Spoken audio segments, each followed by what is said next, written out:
Oke, assalamualaikum warahmatullahi wabarakatuh. Semangat pagi, salam petir, salam kaya rame-rame. Oke, kawan-kawan, berbagi informasi seputaran Pi Network tentunya, tapi tetap jaga kesehatannya, tetap beraktivitas seperti biasa.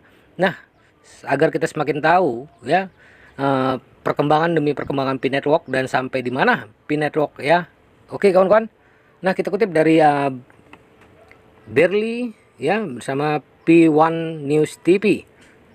Dokter Nicholas Kokalis sangat senang dan tentunya kita semua perintis senang. Jaringan Pi telah membuat terobosan besar dan jaringan utama tahun ini menjanjikan. Dari sudut pandang ini, kita dapat terlebih dahulu menjelaskan apa itu jaringan Pi.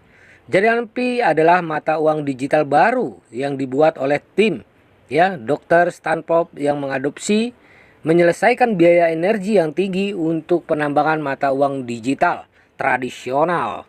Dan metode penambangan mata uang digital berbasis ponsel juga sangat memperluas jangkauan peserta mata uang digital. Memungkinkan lebih banyak orang untuk menambang mata uang digital di ponsel cerdas mereka dan mendapatkan keuntungan yang sesuai. Dengan latar belakang mata uang digital secara bertahap menjadi arus utama mata uang global, jaringan Pi telah tidak diragukan lagi akan menjadi kekuatan baru di bidang mata uang digital. Selain itu, jaringan utama tahun ini akan ada harapan juga membawa lebih banyak harapan untuk perkembangan jaringan Pi di masa depan. Jaringan utama berarti jaringan Pi akan berjalan dari tes ke positif. Pergeseran pengguna komersial akan berdampak positif pada pemegang koin jaringan Pi dan juga akan memimpin pengembangan mata uang digital. Bagi kontributor jaringan Pi, online jaringan utama juga akan menyediakan platform pengembangan yang lebih luas dan kondusif untuk tata letak global jaringan Pi, perluasan kerjasama bisnis di masa depan. Secara keseluruhan, saya percaya bahwa jaringan utama tahun ini memiliki harapan membuka peluang pengembangan baru untuk jaringan Pi, terutama memberikan peluang dan tantangan baru. Membutuhkan jaringan Pi untuk memperluas skala dan pengaruhnya lebih lanjut, dan juga membutuhkan penggemar mata uang digital dan blok. Nah, kawan-kawan, penggemar mata uang digital dan praktisi teknologi blockchain harus memberikan lebih banyak perhatian dan dukungan. Oleh karena itu, yang paling penting bagi jaringan Pi adalah untuk terus meningkatkan diri, meluncurkan produk mata uang digital yang lebih baik, terus memimpin perkembangan industri mata uang digital dan mencapai pembangunan yang stabil dan berkelanjutan. Nah, kawan-kawan semua sebagai catatan dan ringkasan hebat tentang semua hal Pi, dan kita bisa memahamin yang katanya nggak masuk akal coba kita bahas, kawan-kawan. Beberapa topik. Satu, perkenalan keadaan Pi saat ini, waktu penglihatan Pi, adopsi arus utama, apa itu Pi dan mengapa Pi, Pi sistem dan masa depan. Nah, oke, kawan-kawan. Pertama-tama sedikit konteks tentang saya belajar tentang kripto 6 tahun yang lalu Sejak saat itu saya telah menambang, memperdagangkan, mempertaruhkan, menjalankan node, membalikan NFT, berinvestasi di ICO ICO, berpartisipasi dalam iDrop, menarik beberapa permadani dan adil waktu dan segala sesuatu di antaranya. Nah, kawan-kawan, saya telah menambang Pi selama 4 tahun dan telah menjadi moderator selama lebih dari 3,5 tahun. Saya mengundang 100 orang setelah menambang kurang lebih dari 3 bulan dan telah membangun tim berpenghasilan besar dan menjalin hubungan dengan beberapa perintis yang luar biasa dan teman baru yang tidak akan mungkin terjadi tanpa Pi. Dengan bantuan penggemar Pi lainnya, kami membentuk beberapa komunitas Pi.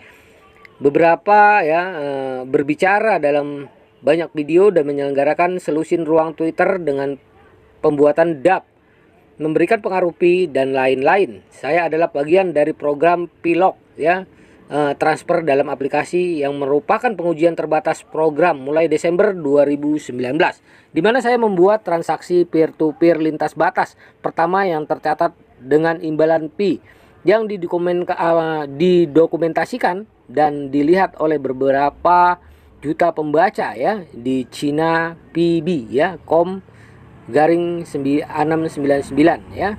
Nah, sekarang bagi bagiannya yang membosankan sudah disingkirkan. Mari fokus pada keadaan saat ini untuk memulai ya, dimana kita hari ini. Sejak Desember 2021 jaringan Pi secara resmi berada di tahap mainnet terlampir untuk melewati hal-hal yang sudah jelas dan tidak mengulangi hal-hal seperti stasiun radio yang buruk. Ketahuilah bahwa tahap ini penting untuk ya, satu, secara alami memulai ekosistem Pi. Yang kedua, secara bertahap berkembang sistem KIC kami sendiri atau yang bebas fiat tetapi biaya 1 Pi, dan memproses jutaan aplikasi KIC dari Pionir. 3. Memberikan waktu untuk utilitas dibuat. Yang keempat, mendorong atau ya mengadopsi orang untuk mencoba dan menggunakan teknologi Pi. Yang kelima, mendefinisikan ulang persepsi seputar makna, nilai, atau ada lebih dari sekedar 5 poin. Tapi saya anggap itu yang paling penting. Ada satu kesamaan dengan semua poin tersebut. Semua 5 poin di atas membutuhkan waktu ya, banyak waktu ya kawan-kawan.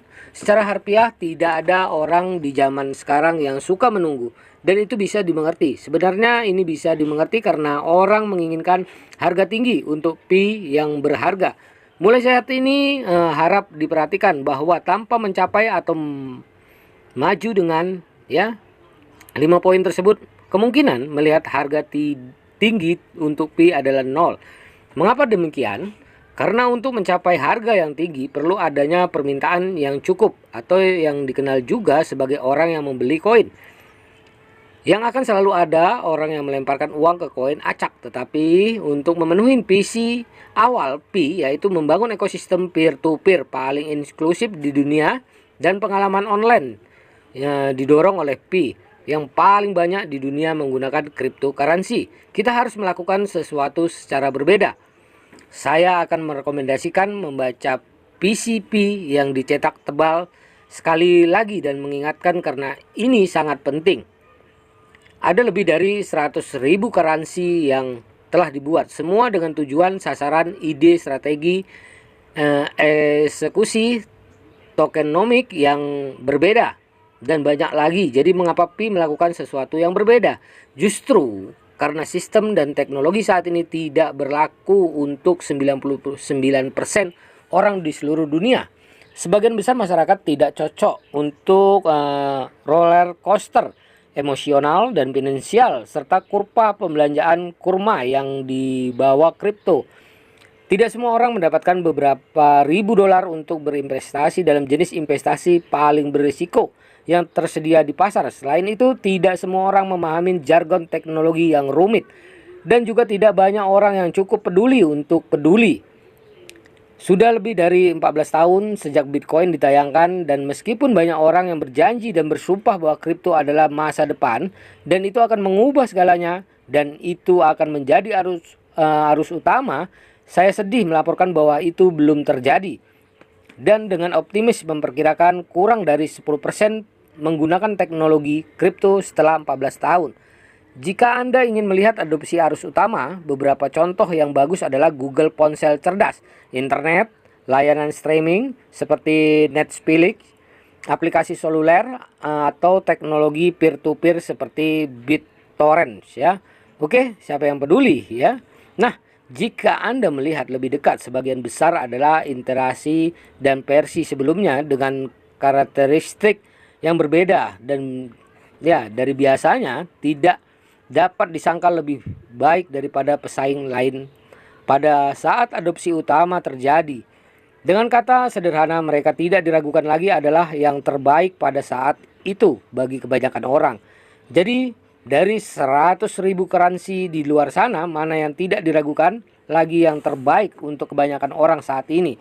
Sebenarnya jika Anda bertanya kepada 100 orang, Anda mungkin akan mendapatkan 100 jawaban yang berbeda-beda, di mana 90 orang bahkan mungkin tidak tahu apa yang Anda tanyakan.